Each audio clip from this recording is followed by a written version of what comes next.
کہ آج مسلمان اگر عزت، کبھی ڈنمارک میں نبی کی توہین، کبھی فرانس میں نبی کی توہین، مسلمان سڑکوں پہ آج، یہ سڑکوں پہ کیوں آتے ہو؟ قصور تمہارا ہے، تم نے نبی کی عزت کتابوں میں لکھی نہیں؟ پتلے جلا کے مجاہدین اسلام بن جاتے، عزت تو نبی کی لکھی نہیں۔ آج عیسائی بچہ مسلمانوں کے بچوں سے پوچھتا ہے تمہارا نبی افضل یا ہمارا عیسیٰ؟ مسلمان بچہ کہتا ہمارا نبی، وہ کہتا قرآن کھول سورہ مریم نکال، ہمارا عیسیٰ 3 دن کا بولا تھا۔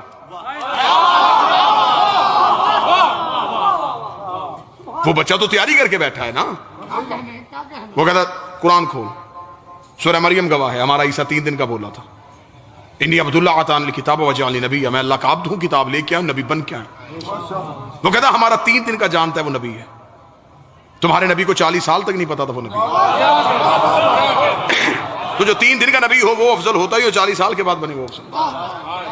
مسلمان بچہ چپ، کیونکہ نماز جمعہ پڑھنے گیا تھا، اسے یہی عقیدہ پڑھایا گیا، محفل نعت میں گیا تھا، اسے یہی سنایا گیا، سلیبس میں اسے یہی پڑھایا گیا، مجلس میں اسے آنے نہیں دیا، شیعہ کے بچے کے ساتھ اس کو دوستی نہیں کرنے دی، وہ خاموش ہو گیا، وہ چپ ہو گیا، وہ ڈر گیا۔ یہ ہے فخر۔ ہمیں کہتے ہیں شیعہ مجلسوں میں پیسہ ضائع کرتے، اٹھا میری قوم کا 4 سال کا بچہ، لے جا اسے کسی عیسائی پادری کے پاس، وہ جا کے کہے گا ہمارا عیسیٰ 3 دن کا بولا تھا۔ شیعہ بچہ فوراً دیکھ رہا، اس میں پریشانی والی کون سی بات ہے؟ ہمارا علی پہلے دن آ کے نبی کے ہاتھوں پہ بول کے کہہ رہا تھا تجھے توریت سناؤ، انجیل سناؤ، زبور سناؤ یا قرآن سناؤ؟ علی نے بول کے ثابت کر دیا تھا۔ عیسیٰ کے بولنے پہ فخر نہ کرنا، یہ کام محمد کا نائب ہی کر لیتا۔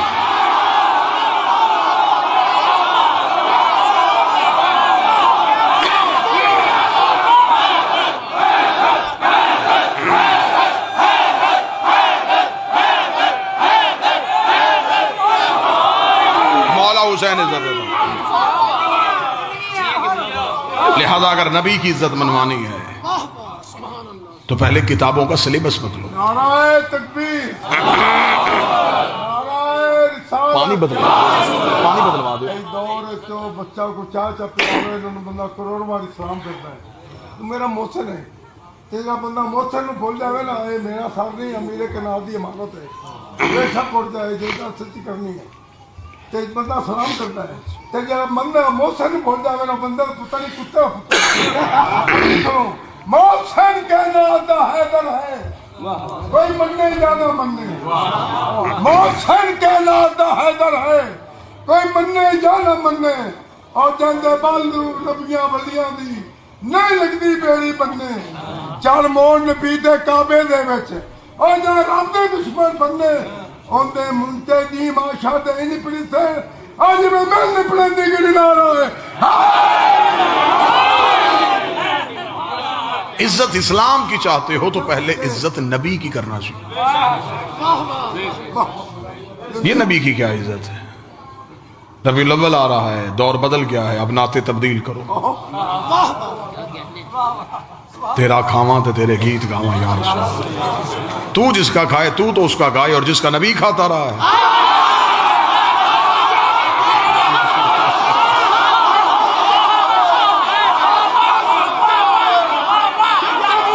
شاہ مدینہ، شاہ مدینہ، یثرب کا والی، سارے نبی تیرے در کے سوالی۔ آگے بندے پیسے دیے جا رہے، یہ کوئی بھی نہیں پوچھ رہا یہ محمد کا در کون ہے، جس کے سارے نبی سوالی ہیں۔ یہی تو ہم کہہ رہے ہیں، انا مدینۃ العلم وعلی باب، علی وہ در ہے۔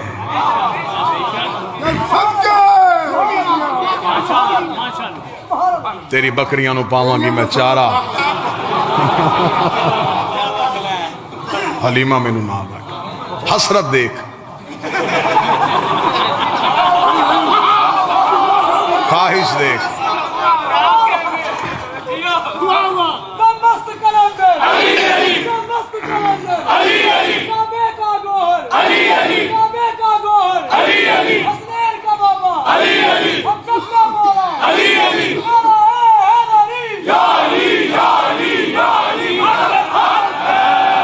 اچھا مولوی صاحب میرے یہ اس کی بکریوں کی نوکری کیوں کرنی ہے جی؟ اسے جی نبی کو پالا تھا۔ چلیں جی بات سمجھ میں، بات توجہ میری طرف رکھی، بات سمجھ میں آ گئی۔ اچھا جو نبی کی نوکری کرے اس کی بکری کی نوکری مولوی کرنے کے لیے تیار اور محمد کے بیٹے کے زلجنا کو دیکھنے کے لیے تیار. میں تو پورے ملک میں منتیں کر کر کے تھک گیا, مجھے اللہ نے وہ مولوی متھے ہی نہیں لگایا جو مجھے صرف اتنا بتا دے کہ بی بی حلیمہ کا مذہب کیا تھا. نہیں لڑتے ہم, اتنے سوالوں کے جواب ہم نے 2 مہینے دیے نہیں. ممبر پہ کھڑے ہوتے تھے چٹوں کا ڈھیر لگ جاتا ہے, گھوڑا کہاں لکھا ہے, ماتم کہاں لکھا ہے, کڑی پہننا کہاں لکھا ہے. یہ سارے سوالات آپ نے کیے, ہم نے فراق دری سے جواب دیے. اب ربیع الاول میں آپ تھوڑی محنت فرمائیے گا, زحمت کیجئے گا. آپ ہمیں صرف اتنا بتا دیجئے بی بی حلیمہ کا مذہب کیا تھا, کس کا کلمہ پڑھتی تھی. اگر آپ کہیں گے نبی کا, تو آپ نے تو خود ہی کہا ہے کہ نبی تو 40 سال تک نبی نہیں تھے.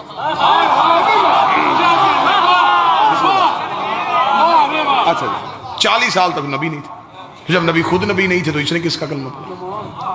اگر آپ کہیں اس نے نبی کا کلمہ نہیں پڑھا تو پھر بھی نبی کو دودھ پلا دیا, تو پھر میں فوراً قرآن کی آیت مولوی کے گلے میں پھندا بنا کے ڈال دوں گا. اللہ قرآن میں کہتا ہے حرمنا علیہ المراضع, ہم نے حرام کر دیا تھا دائیوں کا دودھ موسیٰ پہ. شرم کر, موسیٰ نوکر ہے, یہ سردار ہے. موسیٰ رعیت ہے, یہ آقا ہے. حضرت موسیٰ نے تو کسی دائی کا دودھ نہیں پیا. یہ تراشے گئے کردار تھے, یہ آل محمد کے خلاف کردار بنائے گئے. کیونکہ اگر لکھ دیتے کہ حلیمہ نے نہیں پالا تو پھر بتانا پڑتا کس نے پالا.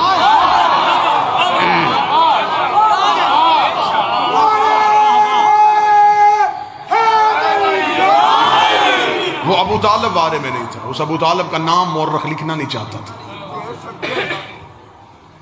بادشاہ نے درہم و دینار کے منہ کھول دیے, اس نے نام کردار تراش دیے. چل ٹھیک ہے, تو نے جہاں جہاں تاریخ سے حضرت ابو طالب کے کردار کو فراموش کیا ہے, صرف اتنا بتا ہمارا نبی رہا کس کے گھر میں. حضرت ابو طالب. چل یہ بھی چھوڑ دے مولوی صاحب, ایک بات آسان, ربیع الاول میں یہ سوالات آپ کیجئے گا.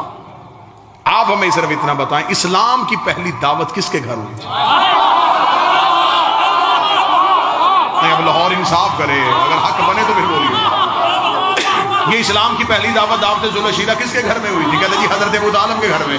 اچھا ابو طالب کا گھر کہاں تھا؟ مکہ میں. اللہ کا اپنا گھر کہاں تھا؟ مکہ میں. تو جب اللہ کا اپنا گھر تھا تو بات ابو طالب کے گھر میں کیوں ہوئی ہے؟ جب اللہ کی اپنی حویلی تھی تو بات ابو طالب کے گھر میں کیوں ہوئی؟ اللہ کو نہیں چاہیے تھا اللہ کہہ دیتا میرا محمد اس نے میرا کلمہ ہی نہیں پڑھنا, اس کا احسان لینے کی ضرورت کیا ہے؟ اسلام کی دعوت ہے, اللہ کے گھر میں ہونی چاہیے. لا الہ کی بات ہے, خدا کے گھر میں ہونی چاہیے. محمد رسول اللہ کی بات ہے, خدا کے گھر میں ہونی چاہیے. بات لا الہ کی تھی وہ ابو طالب کے گھر رہی ہے, بات محمد رسول اللہ کی تھی وہ ابو طالب کے گھر رہی ہے. جب ہم نے علماء سے پوچھا مجبوری کیا تھی, اس جگہ مجبوری یہ تھی تب کعبہ میں بت پڑے تھے, کعبہ میں بت پڑے تھے, کعبہ میں بت پڑے, ڈوب کے مر جا.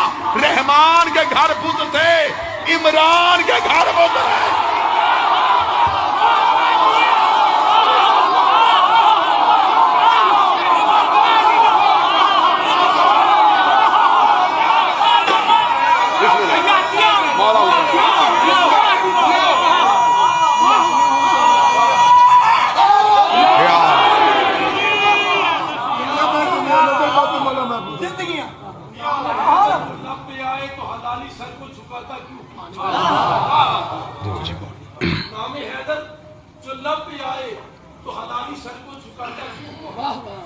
چبھن سی اٹھتی ہے میرے دل میں, یہ میرے دل کو جلاتا کیوں؟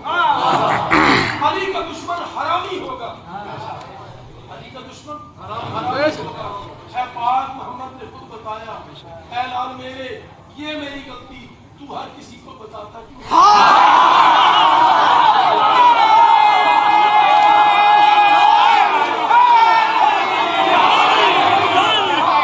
توجہ سن,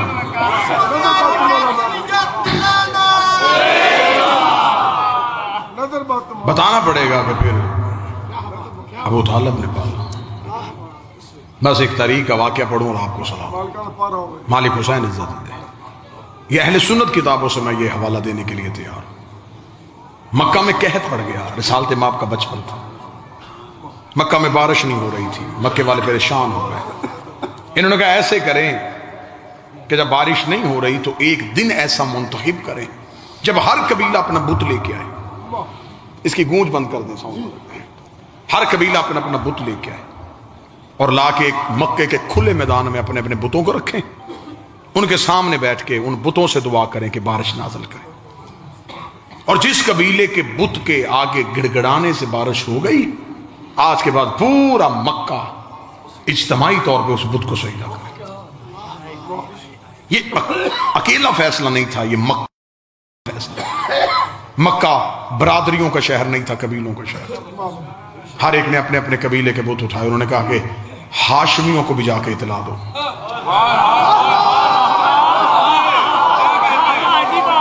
کہ ہم نے تو اپنے بت خانہ کعبہ کی دیوار پہ بھی لٹکائیں، ہاشمیوں نے تو آج تک نہیں بتایا کہ ان کا بت کون سا. لہذا ہاشمیوں سے جا کے پوچھیں. مکہ کے 3 سردار اکٹھے ہوئے اور آئے. انہوں نے جا کے حضرت ابو طالب کے دروازے پہ دستک دی. اندر سے علی کا باپ. انہوں نے کہا ابو طالب، ساری زندگی نہ ہمیں ہاشم نے بتایا کہ ان کا خدا کون سا ہے، نہ عبد المطلب نے بتایا کہ وہ کس خدا کو سجدہ کرتا ہے، نہ ہی تو نے بتایا کہ تو کس خدا کو جھکتا ہے. کل ہم نے مکہ میں تمام قبائل نے اپنے اپنے بت لے کے آنے. اگر تمہارا بھی کوئی خدا ہے تو لے کے آؤ، اگر نہیں تو پھر کل مکہ اجتماعی طور پہ فیصلہ کرے گا کہ ہاشمی کسی اللہ کو نہیں مانتے. ہر جب تعالیٰ نے مسکرا کے فرمایا کہ کل ہم بھی آئیں گے. کل کے اجتماع میں ہم بھی شرکت کریں گے. مکے والوں میں یہ خبر بجلی کی طرح پھیل گئی. ابو طالب بھی آئے گا؟ کسے لے کے آئے گا؟ ان کا بت کیسا ہوگا؟ کسی کا سونے کا، کسی کا چاندی کا. یہ ہاشمی کیسا بت رکھتے ہوں گے؟ اچھا ان کے پاس بھی کوئی بت ہے؟ مکے والوں نے اس میدان کا جہاں انتخاب کیا تھا اپنے اپنے بت سجا دیے. سارے بیٹھ گئے اور نظریں ہیں ابو طالب کے گھر.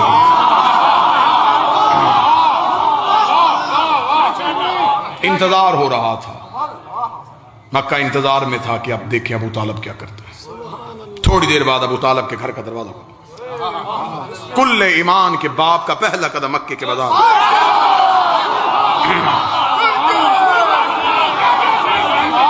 لوگ اپنے پنجوں پہ کھڑے ہوئے دیکھنے کے لیے. میں بالکل تاریخ پڑھ رہا ہوں، کتابیں کہتی ہیں کیا تھا. ابو طالب نے کاندھے میں 5 سال کے محمد کو بٹھایا.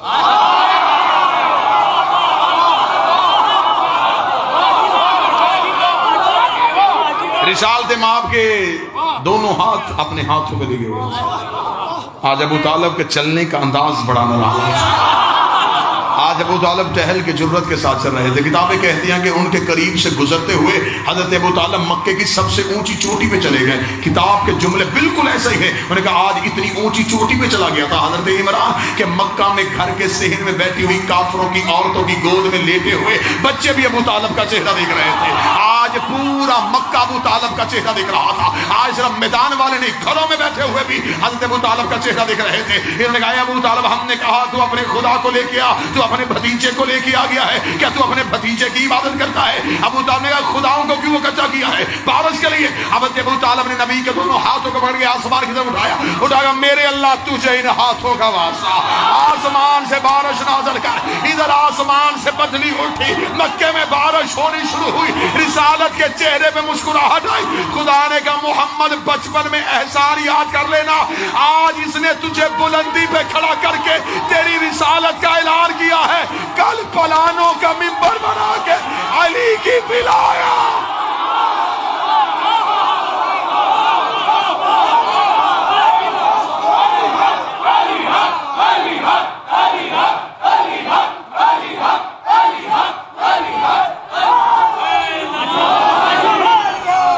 اس نے بتا دیا ہے محمد اللہ کا رسول ہے. تو نے بتانا ہے کہ علی میرا ولی ہے. اس نے تیری رسالت کا تو نے اس کے بیٹے کی امامت اور ولایت کا اعلان کیا. یہ جو امیر المومنین کعبہ میں آئے تھے یہ بھی قرض کا بدلہ تھا. کر سناؤں؟ خدا نے کہا ابو طالب میرا نبی تیرے گھر میں آیا. بابا دعا کرنا. تیرا علی میرے گھر میں. ابو طالب تو میرے بیٹے کا نام محمد رکھا، میں تیرے بیٹے کا نام علی رکھوں گا۔ لیکن ابو طالب اگر احسان کا بدلہ احسان کی صورت میں دیتا رہا، کل کو دنیا کہے گی اللہ ہو کے بندے سے مقابلہ کرتا رہا، ایک احسان میں بڑھانے لگا ہوں۔ ابو طالب نے کہا وہ کیسے بڑھائے گا؟ خدا نے کہا تو میرے محمد کا نکاح فرش پہ پڑھا، میں تیرے علی کا نکاح۔ بولو جو ہاتھ اٹھا سکتے ہو۔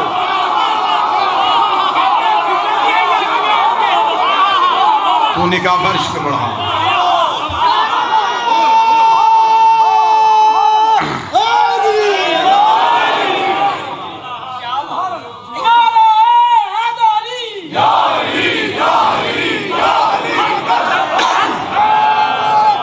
ہم احسان کا بدلہ دیں گے۔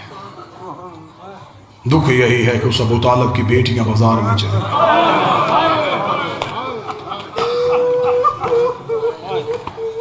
دین میں مشکل پڑی، جس نے سب سے پہلے دین کو بچایا تھا، اس کی بیٹی بازار میں چادر مانگ رہی ہے۔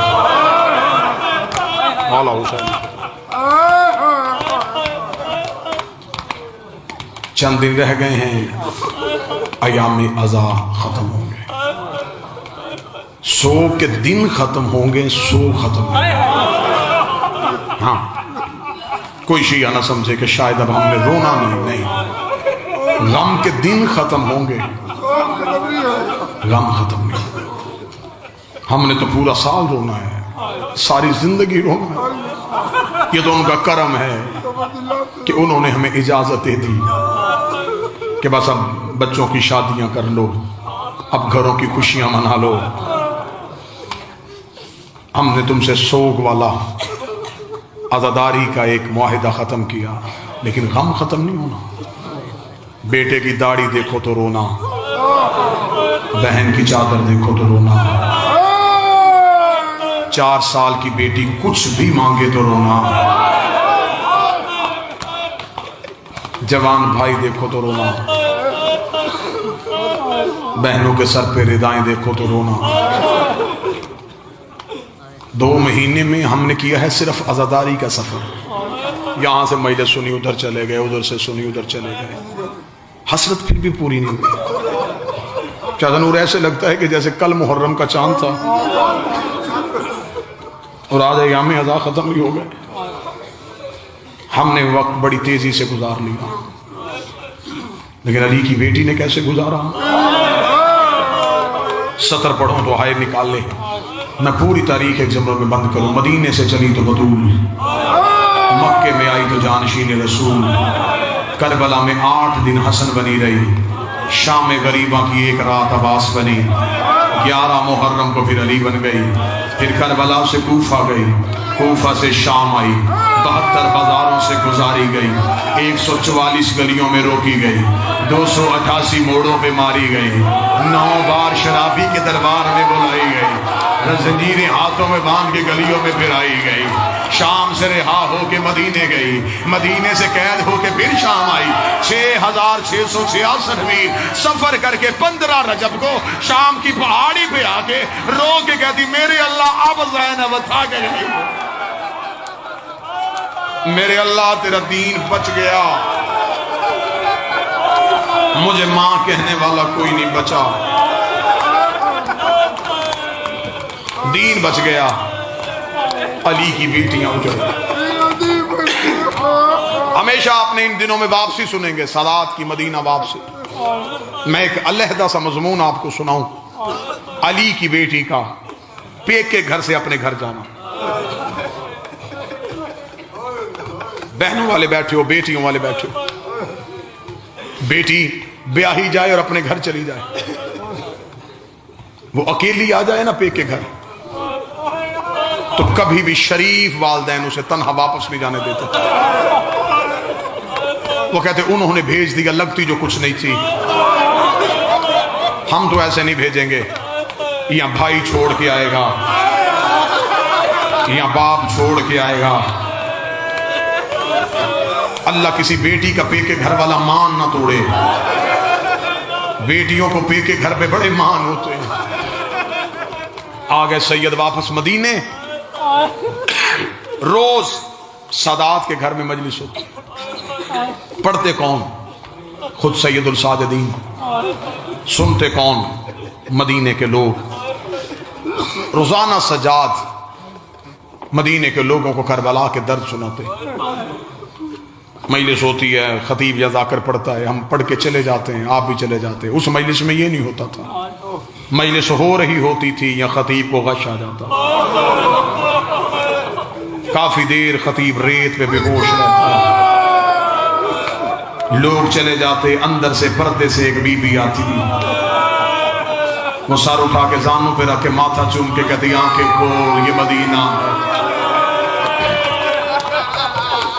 حوصلے کے ساتھ، روایت بڑی سخت ہے، حوصلے کے ساتھ. ایک دن مجلس ہو رہی تھی، مجلس تمام ہوئی، لوگ اپنے اپنے گھروں کو چلے گئے.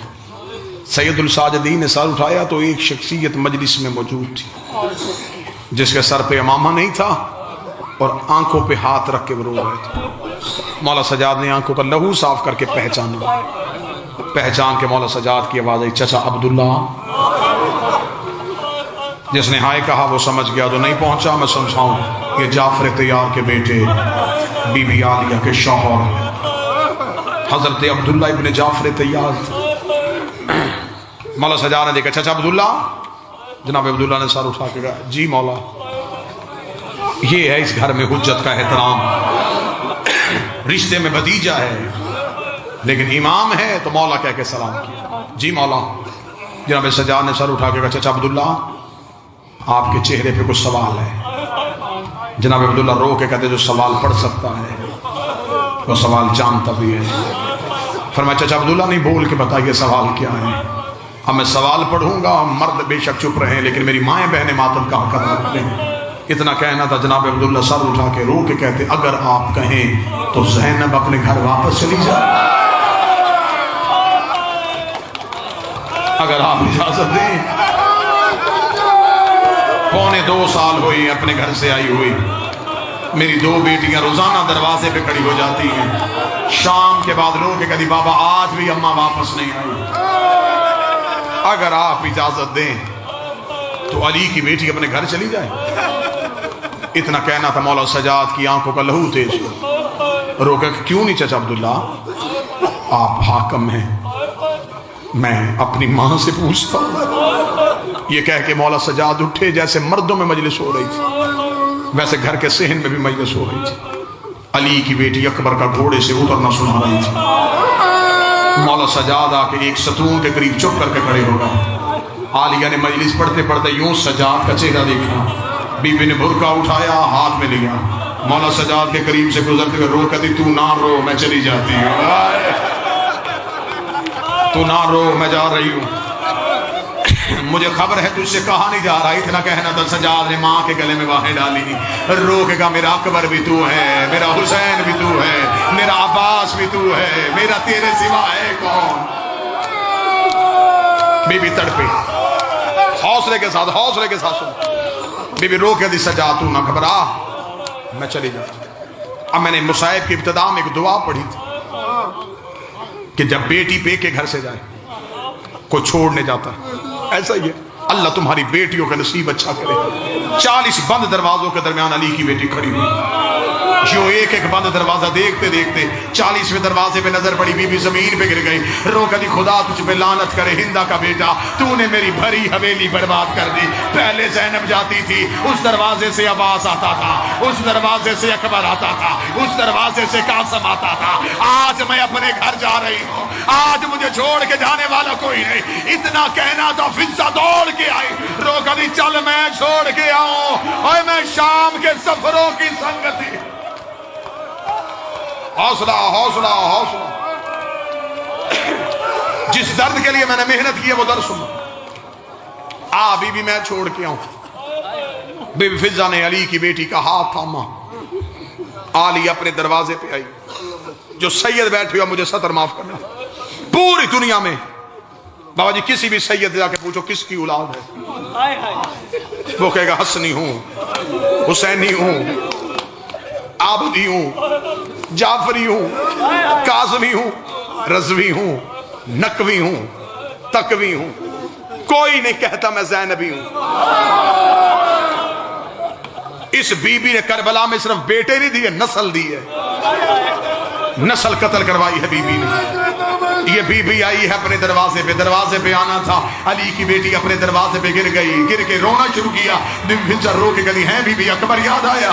رو کے نہیں بھولی اکبر، لیکن اب اکبر یاد نہیں آیا۔ بی بی حسین یاد آیا؟ فرمائے نہیں بھولی اس کی 13 ضربے، لیکن اب حسین یاد نہیں آیا۔ فضا رو کے کہتی بی بی اب تو دروازے پہ گر کیوں گئی ہے؟ بی بی رو کے کہتی اماں فضا تجھے تو یاد ہے کربلا سے لے کے مدینے تک میں جب بھی روئی ہوں، یا حسین کو روئی، یا اکبر کو روئی، یا حسین کو روئی، یا اکبر کو روئی۔ آج 2 سال کے بعد اپنے دروازے پہ آئی ہو، مجھے میرا اون یاد آ گیا، مجھے میرا محمد یاد آ گیا۔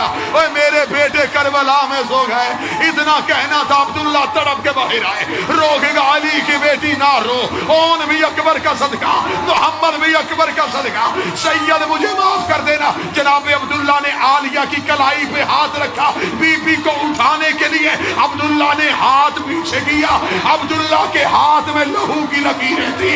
رو کے گا تجھے تیری ماں کی چادر کا واسطہ، مجھے بتا تیری کلائیاں زخمی کیوں ہے؟ رو کے کہتی عبداللہ ادھر حسین گھوڑے سے گرا، میرے ہاتھوں میں رسیاں پہنا کے مجھے کبھی اس بازار کبھی اس بازار۔ عبداللہ رو کے کہتا رہا دے دو اجازت۔ اللہ لعنت اللہ علی القوم الظالمین۔